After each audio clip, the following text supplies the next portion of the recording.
নমস্কার। গল্প গেলা গৌগ্রাসে ইউটিউব চ্যানেলে গল্পপ্রেমী সকলকে স্বাগত। শুরু করছি আজকের গল্প পাঠ। শুধু দর্শক শ্রোতা, তার আগে একটি আবদার, আমাদের এই চ্যানেলটিকে দয়া করে সাবস্ক্রাইব করুন। শুধু দর্শক শ্রোতা, আজ আমি আপনাদের জন্য নিয়ে এসেছি অমর কথাশিল্পী শরৎচন্দ্র চট্টোপাধ্যায়ের আরেকটি কালজয়ী গল্প, অভাগীর স্বর্গ। এই গল্পে ব্যবহৃত সাধু ভাষাকে আমি যথাসম্ভব চলিত ভাষায় রূপান্তরিত করে পড়ছি। অভাগীর স্বর্গ। ঠাকুরদাস মুখুজ্জের বর্ষীয়সী স্ত্রী 7 দিনের জ্বরে মারা গেলেন। বৃদ্ধ মুখোপাধ্যায় মহাশয় ধানের কারবারে অতিশয় সঙ্গতিপূর্ণ। তার 4 ছেলে, 3 মেয়ে, ছেলেপুলেদের ছেলেপুলে হয়েছে। জামাইরা, প্রতিবেশীর দল, চাকর বাকর, সে যেন একটা উৎসব বেঁধে গেল। সমস্ত গ্রামের লোক ধুমধামের সব যাত্রা ভিড় করে দেখতে আসলো। মেয়েরা কাঁদতে কাঁদতে মায়ের 2 পায়ে গাঢ় করে আলতা এবং মাথায় ঘন করে সিঁদুর লেপে দিল। বধূরা ললাট চন্দনে চর্চিত করে বহুমূল্য বস্ত্রে শাশুড়ির দেহ আচ্ছাদিত করে দিয়ে আঁচল দিয়ে তার শেষ পদধূলি মুছিয়ে নিল। পুষ্পে, পত্রে, গন্ধে, মাল্যে, কলরবে মনে হলো না এ কোনো শোকের ব্যাপার। এ যেন বড় বাড়ির গৃহিণী 50 বর্ষ পরে আর একবার নতুন করে তার স্বামী গৃহে যাত্রা করছেন। বৃদ্ধ মুখোপাধ্যায় শান্ত মুখে তার চিরদিনের সঙ্গিনীকে শেষ বিদায় দিয়ে অলক্ষ্যে 2 ফোঁটা চোখের জল মুছে শোকার্ত কন্যা এবং বধূগণকে সান্ত্বনা দিতে লাগলেন। প্রবল হরিধ্বনিতে প্রভাত আকাশ আলোড়িত করে সমস্ত গ্রাম সঙ্গে সঙ্গে চলল। আর একটি প্রাণী একটু দূরে থেকে এই দলের সঙ্গী হলো। সে কাঙালির মা। সে তার কুটির প্রাঙ্গণে গোটা কয়েক বেগুন তুলে এই পথে হাঁটে চলছিল। এই দৃশ্য দেখে আর নড়তে পারল না। রইল তার হাঁটে যাওয়া, রইল তার আঁচলে বেগুন বাঁধা। সে চোখের জল মুছতে মুছতে সকলের পিছনে শ্মশানে এসে উপস্থিত হলো। গ্রামের একান্তে গরুর নদীর তীরে শ্মশান। সেখানে আগেই কাঠের ভার, চন্দনের টুকরা, ঘি, মধু, ধূপ, ধুনা ইত্যাদি উপকরণ জমা করে রাখা হয়েছিল। কাঙালির মা ছোট জাত, দুলের মেয়ে বলে কাছে যেতে সাহস পেল না। দূরে একটা উঁচু ঢিপির মধ্যে দাঁড়িয়ে সমস্ত অন্ত্যেষ্টিক্রিয়া প্রথম থেকে শেষ পর্যন্ত উৎসুক আগ্রহে চোখ মেলে দেখতে লাগলো। চওড়া এবং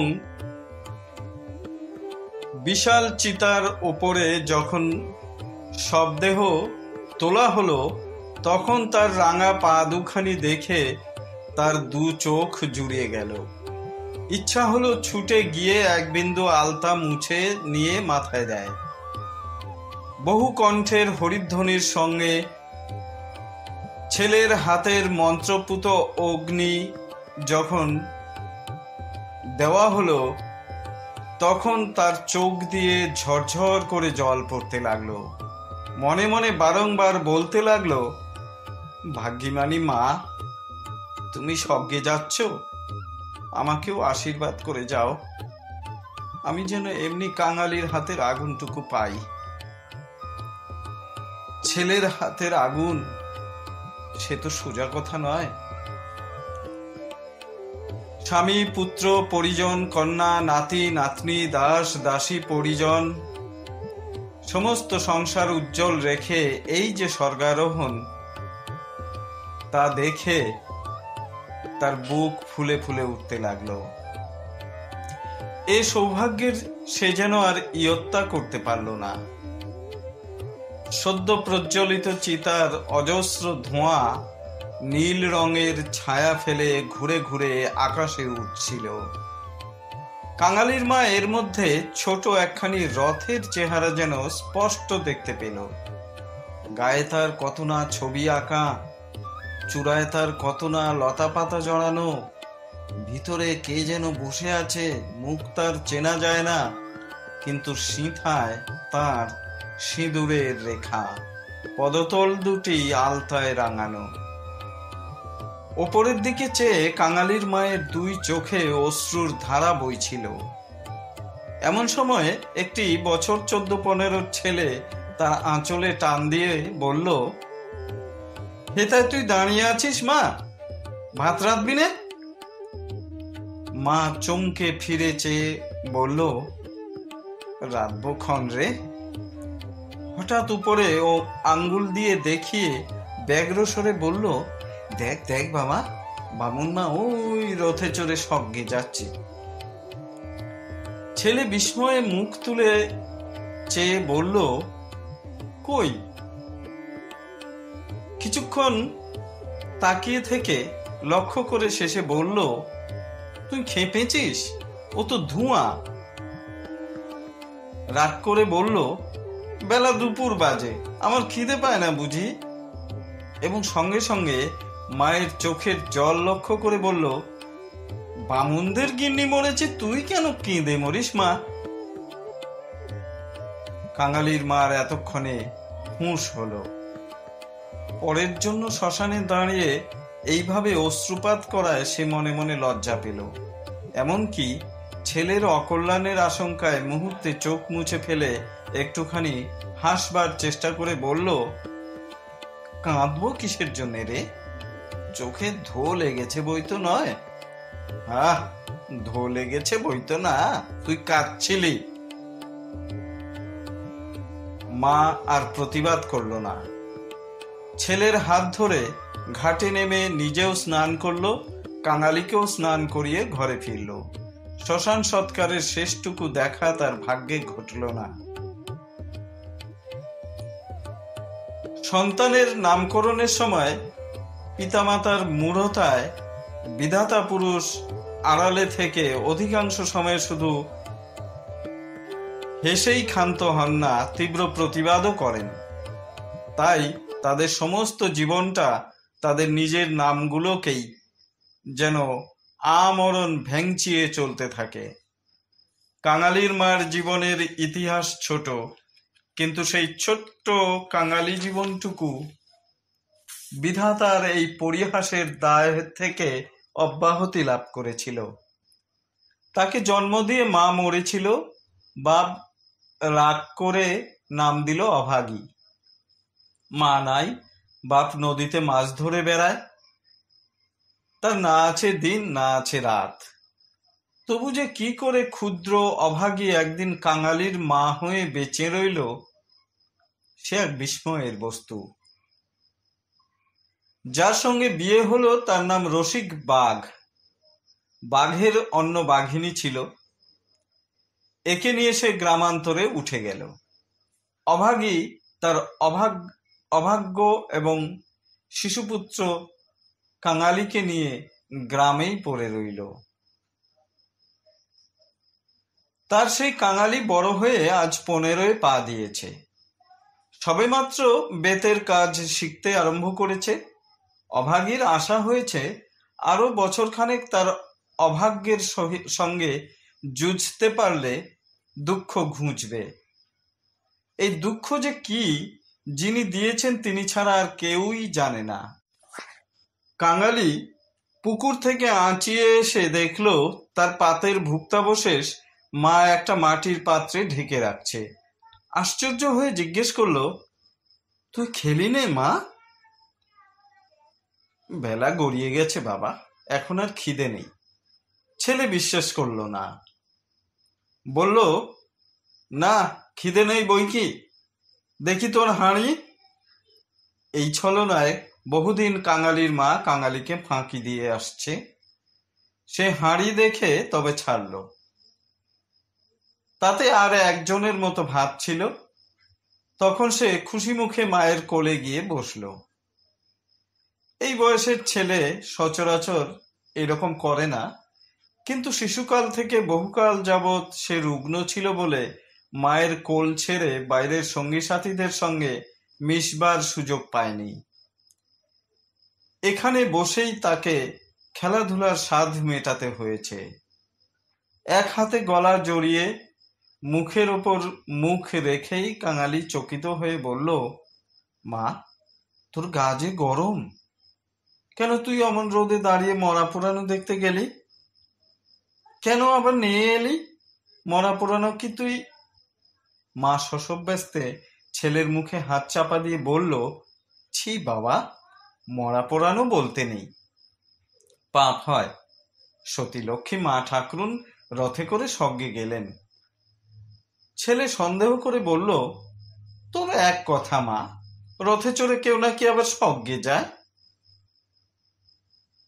মা বলল, আমি যে চোখে দেখনু কাঙালি, বামুন মা রথের ওপরে বসে তেনার রাঙা পা দুখানি যে সবাই চোখ মেলে দেখলো রে। সবাই দেখলে? সবাই দেখলে। কাঙালি মায়ের বুকে ঠেস দিয়ে বসে ভাবতে লাগলো, মাকে বিশ্বাস করাই তার অভ্যাস। বিশ্বাস করতেই সে শিশুকাল থেকে শিক্ষা করেছে। সেই মা যখন বলছে সবাই চোখ মেলে এত বড় ব্যাপার দেখেছে, তখন অবিশ্বাস করবার আর কিছুই নেই। কিছুক্ষণ পর আস্তে আস্তে বলল, তাহলে তুইও মা স্বর্গে যাবি? বিন্দির মা সেদিন রাখালের পিসিকে বলছিল, ক্যাংলার মার মতো সতীলক্ষ্মী আর দুলে পাড়ায় নেই। কাঙালির মা চুপ করে রইল। কাঙালি তেমনি ধীরে ধীরে বলতে লাগলো,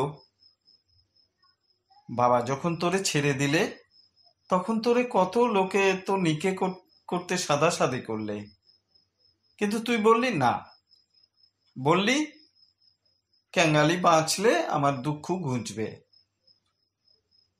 আবার নিকে করতে যাব কিসের জন্যে? হ্যাঁ মা, তুই নিকে করলে আমি কোথায় থাকতুম? আমি হয়তো না খেতে পেয়ে এতদিনে কবে মরে যেতুম। মা ছেলেকে দুই হাতে বুকে চেপে ধরল। বস্তুত সেদিন তাকে এ পরামর্শ কম লোকে দেয়নি, এবং যখন সে কিছুতেই রাজি হলো না, তখন উৎপাত উপদ্রব তার প্রতি সামান্য হয়নি। সেই কথা মনে করে অভাগীর চোখ দিয়ে জল পড়তে লাগলো। ছেলে হাত দিয়ে মুছে দিয়ে বলল, ক্যাঁতাটা পেতে দেব মা, শুবি? মা চুপ করে রইল।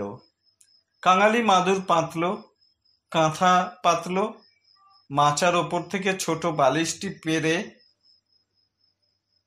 হাত ধরে তাকে বিছানায় টেনে নিয়ে যেতে মা বলল, কাঙালি, আজ তোর আর কাজে গিয়ে কাজ নেই। কাজ কামাই করার প্রস্তাব কাঙালির খুব ভালো লাগলো, কিন্তু বলল, জলপানির পয়সা দুটো তো তাহলে দেবে না মা? না দিগ্গে, আয় তোকে রূপকথা বলি। আর প্রলুব্ধ করতে হলো না। কাঙালি তৎক্ষণাৎ মায়ের বুক ঘেঁষে শুয়ে পড়ল। বল তাহলে। রাজপুত্তুর, কোটালপুত্তুর আর সেই পক্ষীরাজ ঘোড়া।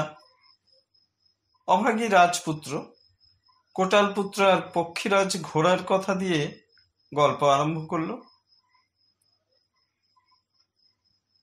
এসবই তার পরের কাছে কতদিনের শোনা এবং কতদিনের বলা উপকথা। কিন্তু মুহূর্ত কয়েক পরে কোথায় গেল তার রাজপুত্র আর কোথায় গেল তার কোটাল পুত্র? সে এমন উপকথা আরম্ভ করলো যা পরের কাছে তার শেখা নয়, নিজের সৃষ্টি। জ্বর তার যত বাড়তে লাগলো, উষ্ণ রক্তস্রোত যত দ্রুত বেগে মস্তিষ্কে বইতে লাগলো, ততই সে যেন নতুন নতুন উপকথার ইন্দ্রজাল রচনা করে চলতে লাগলো। তার বিরাম নেই, বিচ্ছেদ নেই। কাঙালির স্বল্প দেহ বারবার রোমাঞ্চিত হতে লাগলো। ভয়ে, বিস্ময়ে, পুলকে সে সজোরে মাকে গলা জড়িয়ে তার বুকের মধ্যে যেন মিশে যেতে চাইল। বাইরে বেলা শেষ হলো, সূর্য অস্ত গেল। সন্ধ্যার ম্লান ছায়া গাঢ়তর হয়ে চরাচর ব্যক্ত করল।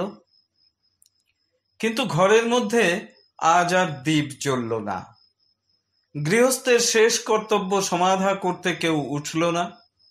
নিবিড় অন্ধকারে কেবল রুগ্ন মায়ের অবাধ গুঞ্জন নিস্তব্ধ পুত্রের কানে সুধা বর্ষণ করতে লাগলো।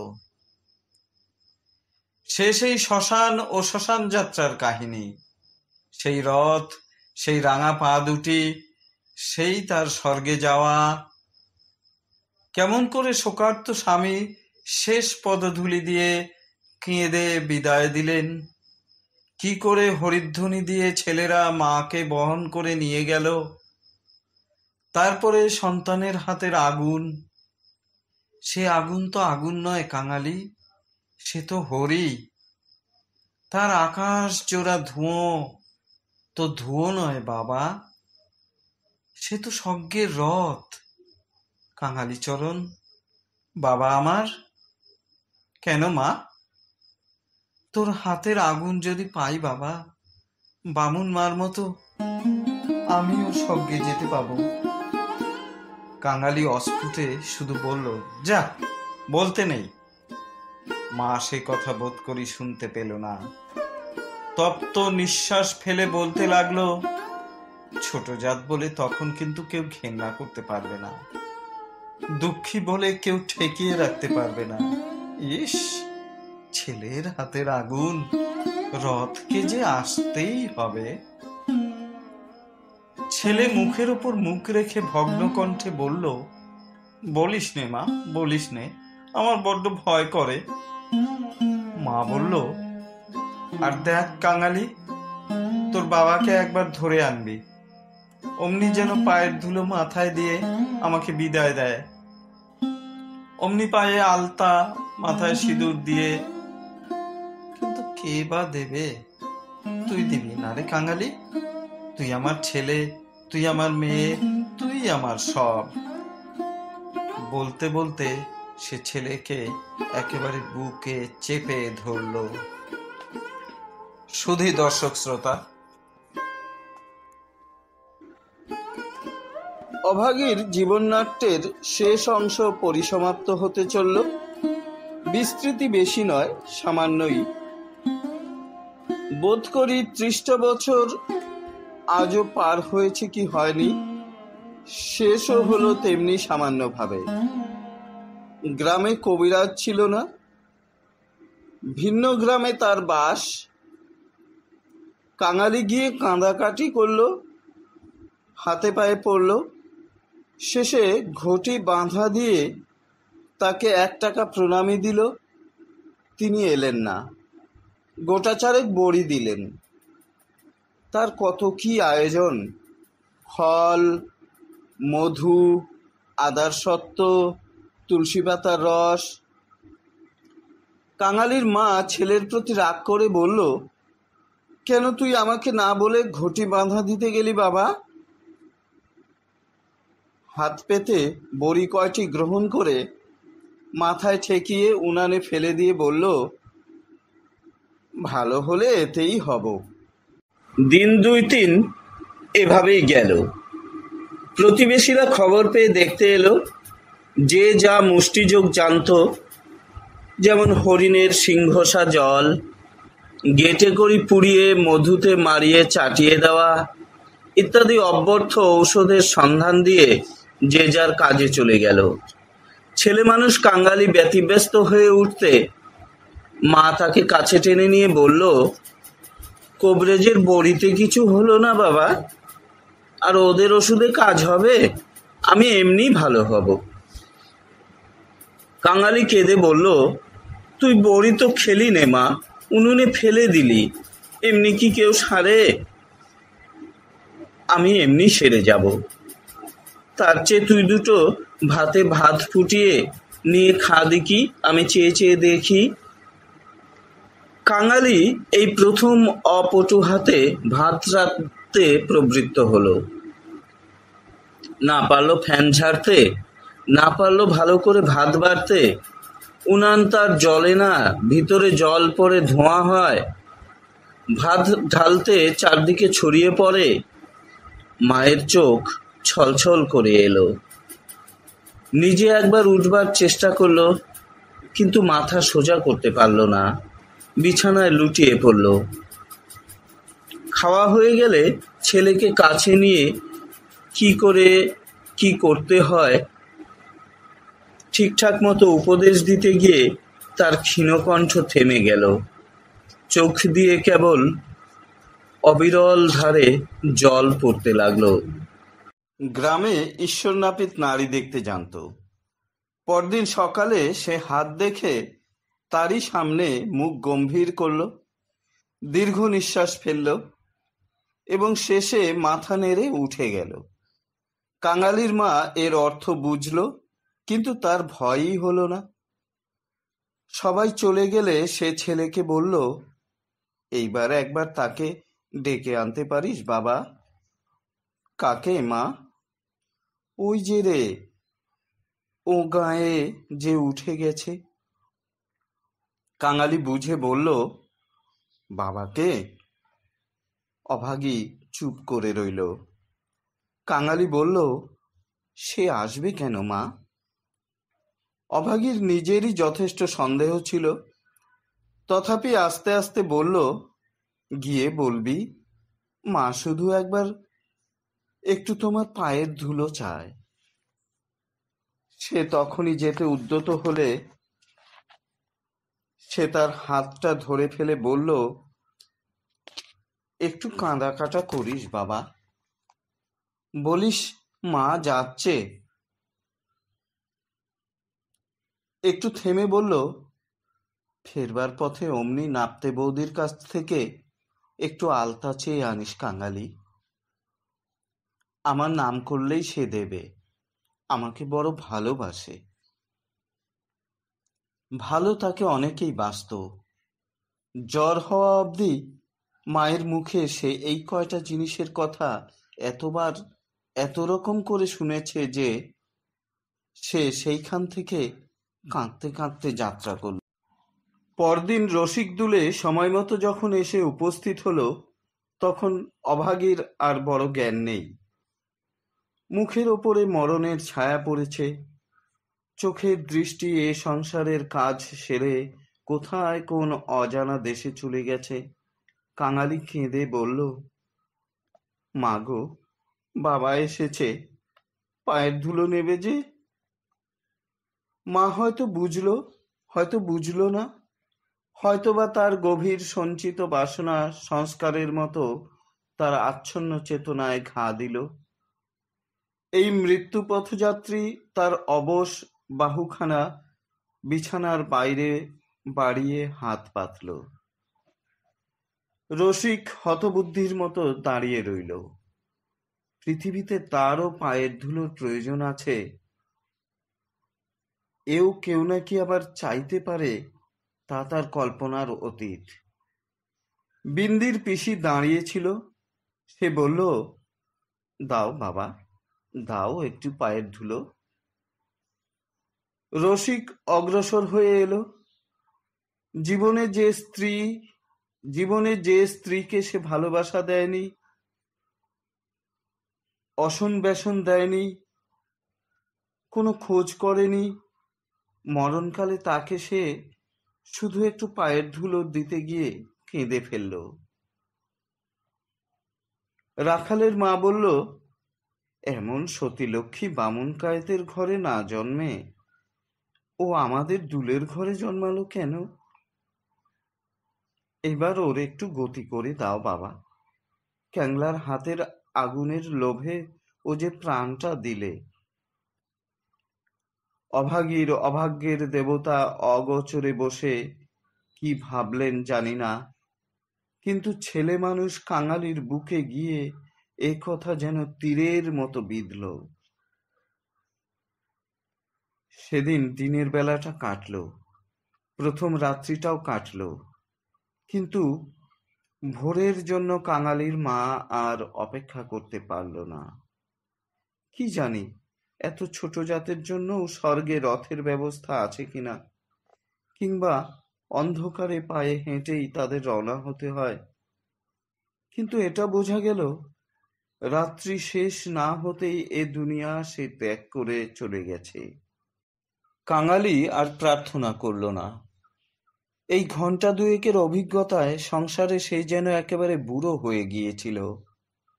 নিঃশব্দে ধীরে ধীরে তার মরা মায়ের কাছে গিয়ে উপস্থিত হলো।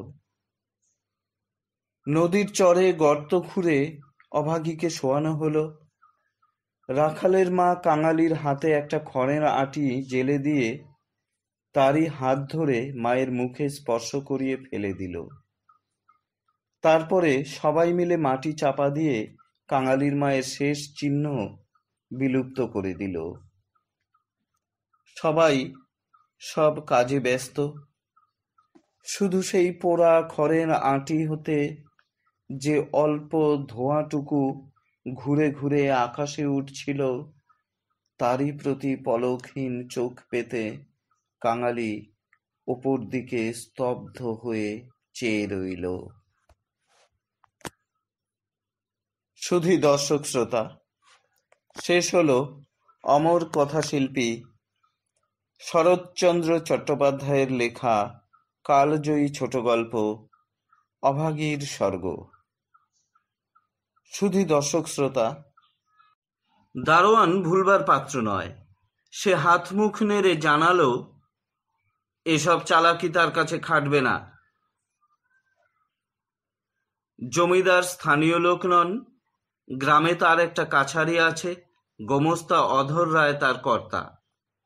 লোকগুলো যখন হিন্দুস্থানিটার কাছে ব্যর্থ অনুনয় বিনয় করতে লাগলো, কাঙালি ঊর্ধ্বশ্বাসে দৌড়ে একেবারে কাছারি বাড়িতে এসে উপস্থিত হলো। সে লোকের মুখে মুখে শুনেছিল পেয়াদারা ঘুষ নেয়। তার নিশ্চয়ই বিশ্বাস হলো, অত বড় অসঙ্গত অত্যাচারের কথা যদি কর্তার সামনে আনতে পারে, তাহলে এর প্রতিবিধান না হয়েই পারে না। হায় রে অনভিজ্ঞ! বাংলাদেশের জমিদার ও তার কর্মচারীকে সে চিনত না। সদ্য মাতৃহীন বালক শোকে ও উত্তেজনায় উদ্ভ্রান্ত হয়ে একেবারে ওপরে উঠে এলো। অধর রায় সেইমাত্র সন্ধাননিক ও যৎসামান্য জলযোগান্তে বাইরে এসেছিলেন। বিস্মিত ও ক্রুদ্ধ হয়ে বললেন, কে রে? আমি কাঙালি। দারোয়ানজি আমার বাবাকে মেরেছে। বেশ করেছে, হারামজাদা খাজনা দেয়নি বুঝি? কাঙালি বলল, না বাবু মশাই, বাবা গাছ কাটছিল, আমার মা মরেছে। বলতে বলতে সে আর কান্না চেপে রাখতে পারল না। সকালবেলা এই কান্নাকাটিতে অধর অত্যন্ত বিরক্ত হলেন। ছোড়াটা মরা ছুঁয়ে এসেছে, কি জানি এখানকার কিছু ছুঁয়ে ফেললো নাকি। ধমক দিয়ে বললেন, মা মরেছে তো নিচে গিয়ে দাঁড়া। ওরে কে আছিস রে, এখানে একটু গোবর জল ছড়িয়ে দে। কি জাতের ছেলে তুই? কাঙালি সভয়ে উঠোনে নেমে দাঁড়িয়ে বলল, আমরা দুলে। অধর বললেন, দুলে? দুলের মরার কাঠ কি হবে শুনি? কাঙালি বলল, মা যে আমাকে আগুন দিতে বলে গেছে। তুমি জিজ্ঞেস করো না বাবু মশাই, মা যে সবাইকে বলে গেছে, সবাই শুনেছে যে। মায়ের কথা বলতে গিয়ে তার অনুক্ষণের সমস্ত অনুরোধ উপরোধ মুহূর্তে স্মরণ হয়ে কণ্ঠ যেন তার কান্নায় ফেটে পড়তে চাইল। অধর বললেন, মাকে পোড়াবে তো গাছের দাম 5টা টাকা আনগে, পারবি? কাঙালি জানত তা অসম্ভব। তার উত্তরীয় কিনবার মূল্যস্বরূপ তার ভাত খাওয়ার পিতলের কাঁসিটি বিন্দির পিসি 1 টাকায় বাঁধা দিতে গিয়েছে, সে চোখে দেখে এসেছে। সে ঘাড় নাড়ল, বলল, না। অধর মুখখানা অত্যন্ত বিকৃত করে বললেন, না তো, মাকে নিয়ে নদীর চড়ায় পুঁতে ফেলগে যা। কার বাবার গাছে তোর বাপ কুরুল ঠেকাতে যায়? পাজি, হতবাগা, নচ্ছার। কাঙালি বলল, সে যে আমাদের উঠোনের গাছ বাবু মশাই, সে যে আমার মায়ের হাতে পোঁতা গাছ। হাতে পোঁতা গাছ? পারে, বেটাকে গলা ধাক্কা দিয়ে বার করে দিত। পাড়ে এসে গলা ধাক্কা দিল এবং এমন কথা উচ্চারণ করল যা কেবল জমিদারের কর্মচারীরাই পারে। কাঙালির ধুলো ঝেড়ে উঠে দাঁড়ালো, তারপর ধীরে ধীরে বের হয়ে গেল। কেন যে সে মার খেল, কি তার অপরাধ, ছেলেটা ভেবেই পেল না। গোমস্তার নির্বিকার চিত্তে দাগ পর্যন্ত পড়ল না। পড়লে এ চাকরি তার জুটত না। বললেন, পরেশ, দেখ তো হে, এ বেটার খাজনা বাকি পড়েছে কিনা। থাকে তো জাল টাল কিছু একটা কেড়ে এনে যেন রেখে দেয়, হারামজাদা পালাতে না পারে। মুখুজ্জে বাড়িতে শ্রাদ্ধের দিন, মাঝে কেবল একটা দিন মাত্র বাকি। সমারোহের আয়োজন গৃহিণীর উপযুক্ত করেই হচ্ছে। বৃদ্ধ ঠাকুরদাস নিজে তত্ত্বাবধান করে ফিরছিলেন। কাঙালি এসে তার সম্মুখে দাঁড়ালো, বলল, ঠাকুর মশাই, আমার মা মরে গেছে। তুই কে? কি চাস তুই? আমি কাঙালি, মা বলে গেছে তেনাকে আগুন দিতে। তা দিগে না। কাছারির ব্যাপারটা ইতিমধ্যেই মুখে মুখে প্রচারিত হয়ে পড়েছিল। একজন বলল, ও বোধহয় একটা গাছ চায়। এই বলে সে ঘটনাটা প্রকাশ করল। মুখুজ্জে বিস্মিত ও বিরক্ত হয়ে বললেন, শোনো আবদার, আমারই কত কাঠের দরকার, কাল বাদে পরশু কাজ। যা যা, এখানে কিছু হবে না, এখানে কিছু হবে না। এই বলে অন্যত্র চলে গেলেন। ভট্টাচার্য মশাই অদূরে বসে ফর্দ করছিলেন। তিনি বললেন, তোদের যেতে কে কবে আবার পোড়ায় রে? যা, মুখে একটু নুরো জেলে নদীর চড়ায় মাটি দেগে। মুখোপাধ্যায় মহাশয়ের বড় ছেলে ব্যস্ত সমস্ত ভাবে এই রাস্তায় কোথায় যাচ্ছিলেন। তিনি কান খাড়া করে একটু শুনে বললেন, দেখছেন ভট্টাচার্য মশাই, সব বেটারাই এমন বামন কায়েতে হতে চায়। বলে কাজের ঝোঁকে আর কোথায় চলে গেলে। কাঙালি আর প্রার্থনা করল না। এই ঘন্টা দুয়েকের অভিজ্ঞতায় সংসারে সেই যেন একেবারে বুড়ো হয়ে গিয়েছিল। নিঃশব্দে ধীরে ধীরে তার মরা মায়ের কাছে গিয়ে উপস্থিত হলো। নদীর চরে গর্ত খুঁড়ে অভাগীকে শোয়ানো হলো। রাখালের মা কাঙালির হাতে একটা খড়ের আঁটি জেলে দিয়ে তারই হাত ধরে মায়ের মুখে স্পর্শ করিয়ে ফেলে দিল। তারপরে সবাই মিলে মাটি চাপা দিয়ে কাঙালির মায়ের শেষ চিহ্ন বিলুপ্ত করে দিল। সবাই সব কাজে ব্যস্ত। শুধু সেই পোড়া খড়ের আঁটি হতে যে অল্প ধোঁয়াটুকু ঘুরে ঘুরে আকাশে উঠছিল, তারই প্রতি পলকহীন চোখ পেতে কাঙালি ওপর দিকে স্তব্ধ হয়ে চেয়ে রইল। শুধু দর্শক শ্রোতা, শেষ হলো অমর কথাশিল্পী শরৎচন্দ্র চট্টোপাধ্যায়ের লেখা কালজয়ী ছোট গল্প অভাগীর স্বর্গ। শুধু দর্শক শ্রোতা, আগামী পর্বে আমরা আরও একটি ছোট গল্প নিয়ে আপনাদের সামনে হাজির হব। ততক্ষণ পর্যন্ত আপনারা সকলে সুস্থ থাকুন, ভালো থাকুন। চলতে থাকুক গল্প গেলা গোগ্রাসে। ধন্যবাদ। শুধুই দর্শক শ্রোতা, বিদায় নেবার আগে আপনাদের কাছে একটি আবদার, দয়া করে আমাদের চ্যানেলটি সাবস্ক্রাইব করুন। ধন্যবাদ।